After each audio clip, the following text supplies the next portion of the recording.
Hello, guys and girls, how's it going? And I am back. Yes, I am back with you. I know it's been a scary couple of days. Ever fearful of when I would return. I know my audience, I know that you fear this kind of thing. But yes, I am back with a new SSD in my computer that is hopefully going to mean I don't have the same issues as I had before. Unfortunately, my main hard drive was failing by the looks of it. So I've replaced it with a brand new shiny SSD, which is lovely.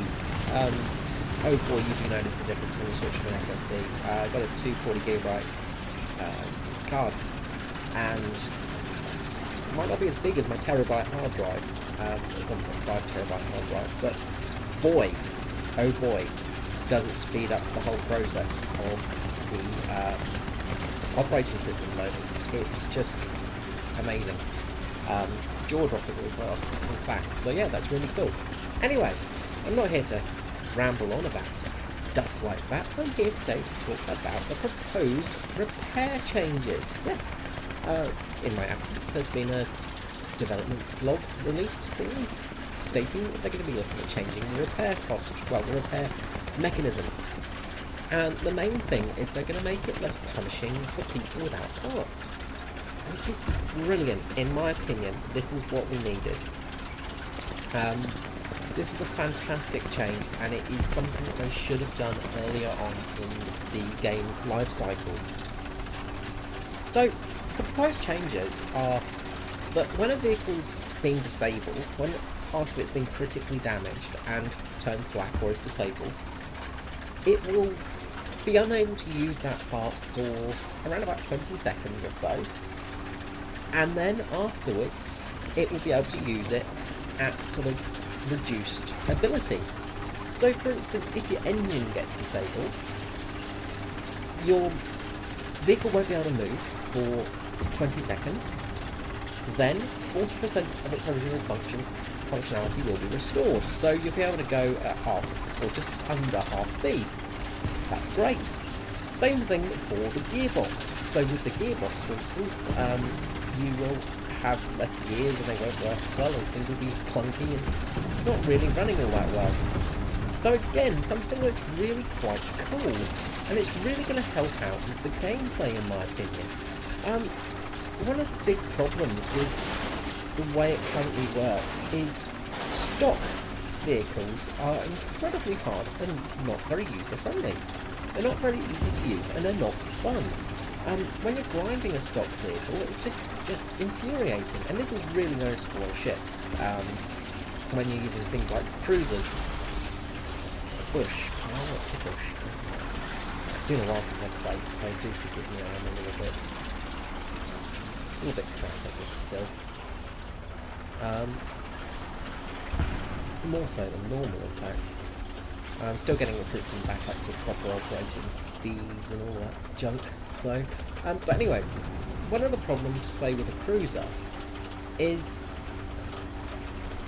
you get your shiny new boat, you take it out, you get hit by a salvo, and all of a sudden you're unable to use your guns or your engine, and you're just a sitting duck, and it's infuriating, and you're just sitting there miserable until you finally sink and die, which you're sort of hoping on for a long period.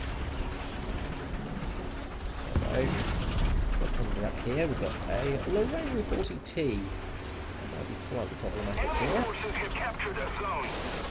just make exactly the same mistake as this guy. Lorraine is directly in front of me. Hopefully our armour will work. Armour, do me some work today. We've captured most of the strategic zones. Well, he wasn't looking at me, so that works out quite well. Alright, so yeah, you know, when you're on a boat, for instance, it's frustrating as hell. You know, you lose your cannons, and you're completely stuck. You're completely hamstringed. And you can't do anything. And it's really frustrating, because you can't really upgrade the ship at all. You know, some ships, like the cannon boot, which it's completely useless in game. Like, you can't do anything to it because every time you go and play it, you get hit on your front guns and you just can't do anything. You're completely buggered.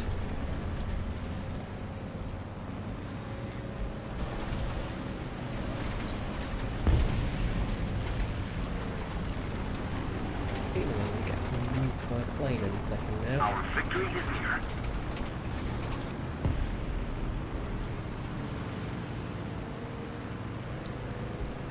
This be my demise. This plane coming in.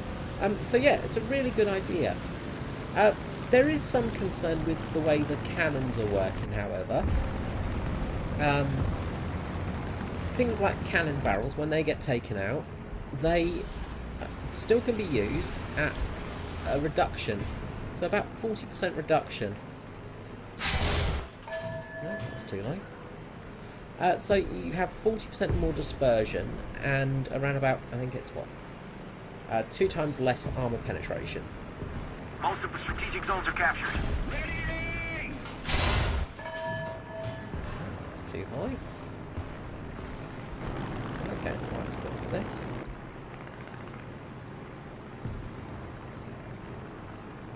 Should range find really, but that's too good. What the hell is going on with those shots? Must be too high. Or they're just phasing out of existence. It's more than 8 for sure, isn't it?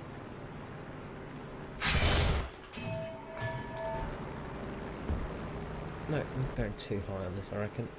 Lower it a little bit. It looks like it is the answer.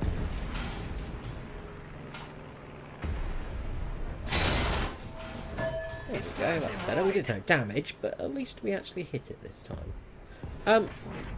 So, yeah, this means that, you know... Let's go! Our sector is under artillery barrage! Oh, wow. Nice shot, Erza. Must have gone through the top plate. Yeah, so basically it means that your cannon will still be able to fire. A little more effort and victory will be ours. Okay, then. Sure, that penetrated. Sure. Yes, that makes complete sense. Anyway. So you'll still be able to fire, but you'll have less penetration and less accuracy. So, it's really, really quite cool. So my Walker Bulldog was a complete pain in the arse to get done, because I really didn't like playing without parts, because, you know, every time I went out, I'd get strafed by a plane, and, you know, take my engine out or something, and I'd just be sat there. Most of the time I wouldn't be sat on fire. However, with this new system, it means I can actually still move and get back to target. Now, what I hope they do is things like the cannon block, so the actual main cannon block back there, when that gets destroyed, hopefully that means you can't fire at all. And that sounds harsh, but what I hope is it means that you can go back to a cap point and repair. And that's what I hope this new system is going to be for. It's not for basically meaning you can just carry on with your tank. It's sort of, once you've taken damage, you just keep on plodding along and just go, oh yeah, blundering through the game. It means you're going to actually have to fall back and repair. What I also hope is at spawn points they put a repair station or something similar to that. So if you don't have capture points, you can actually make use of repairs still. Because I think that would be a really neat thing for the game, and it would really be quite cool to actually have that ability to go back and repair. It also means that somebody could maybe tow you back if you're in a slow-moving tank, say, and get damaged. Somebody can help tow you to an area. Little things like that could really help improve the game.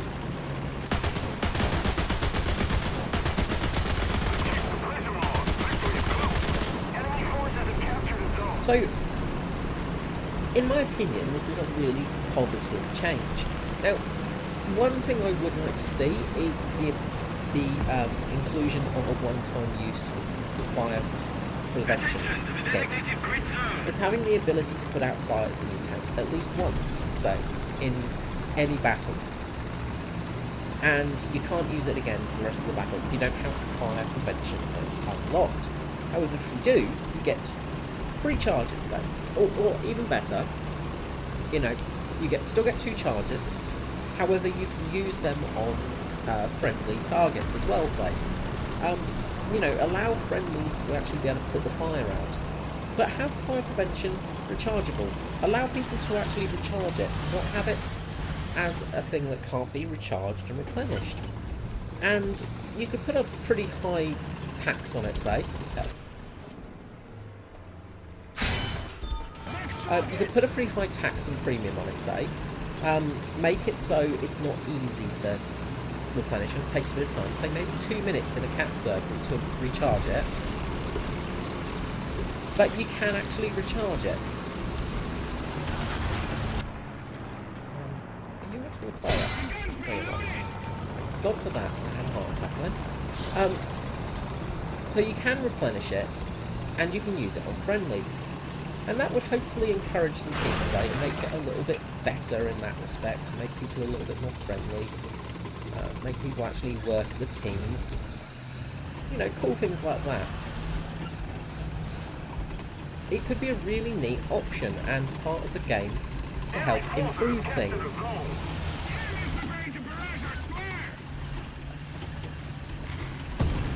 Keep it up and victory will be ours.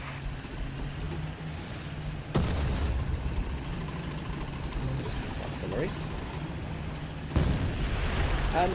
So yeah, it would be a really nice option to have in the game, and it's not going to be too game breaking, and you know, you're not be able to abuse it like, if I say, sitting in a cap point and just putting out fires constantly, because there's a long recharge time, yada yada yada. You know, it would be a really neat little system to help improve gameplay.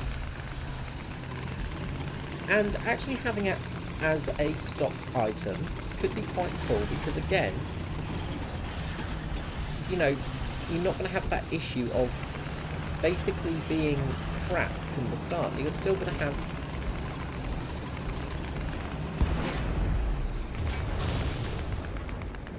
God knows where that came from. Oh, right behind me. Okay. You're still going to have that ability to fight and do things and all of that kind of stuff. And my team is bloody useless. I swear. What the hell's happened to the team? They all went to bloody spawn camp, obviously, and just left the spawns to just be, left the cap circles just to be taken. Yeah, let's take out the Pershing. So yeah, you know, just allow people to have that chance. And this is exactly what we wanted. You know, they've reduced the cost of things. They've made things easier to get. They've helped people in that respect and are doing more. They're actually making parts accessible to everybody. And they're making it so, you know, it's actually useful. And you don't have this really stock grind to bang your head against the table over. You know, you can actually play the tank that you've just got. You can actually play the ship that you've just got. Air, it's different. You know, air, you don't really need to unlock anything to play a vehicle. The only exception is really bombers. They're the only big exception to that rule. Let's head out to Charlie and see if we can fix that up. You know, they're the only big exception to the rule with the bomb load they have, because some bombers are very handicapped by having very, very small amounts of payload. You know, and their payloads needing to be unlocked and all of this jazz. So, having this ability to actually unlock, you know, things easier, and not having the issue of everything being incredibly hard to get and being a pain in the ass to unlock, and, you know, all of this stuff will be a really good benefit to the game and make it more accessible for new players and old players alike, to be able to play different things, to be able to play different ranks of tanks, to be able to play different nations of tanks. People won't be in that mindset of not wanting to grind stuff, because, you know, it's actually going to be a bit more fun to play vehicles. You know, a lot of people have put off playing new nations because they've got to grind out the vehicles again. They've got to grind out these tanks, and they don't want to have to go through the stock syndrome. The stock grind, it's just like, no, we don't want to do this. It's miserable and hate-filled. So having it less miserable, having it less hate-filled,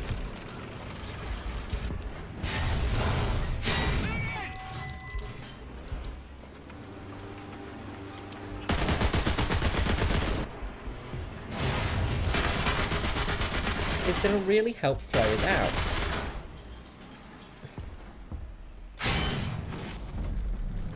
T-34s. T-34-85 is my most hated vehicle because it's ridiculous. You know, that shell should have gone through that upper plate of that bastard. And his shell should not have penetrated. You know, they're just very frustrating tanks. They're really a pain in the arse. Anyway, we won that game. Fucking Russian tanks, I swear. Anyway, this is a really good... Really, really good... Attention to the designated grid zone! a really good change for the game, and it's a really good improvement. I'm glad I spawned in that AAA now. That made a nice easy kill. Let's keep the pressure on. Victory is close. Attention to the map! That T-34 is still shrekking everybody because they're too stupid to look. But yeah, it's a really positive change for the gameplay and a really positive change for the future. And I think it's highly positive, A, because, well, Gaijin are actually listening to us, which is just, well, it's unheard of, really, isn't it? You know, it's not very often Gaijin listen to us, but they have for a change, which is just lovely. So yeah, it is good news all in all. And that is the end of that battle, so I will end my video here. Let me know in the comments below what you think of this change, and I will see you all next time. Have a good day. Bye-bye.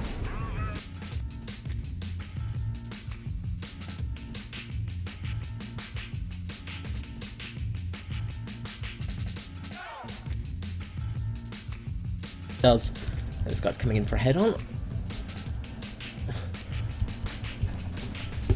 Don't want any of that. Oh! Oh, that was beautiful!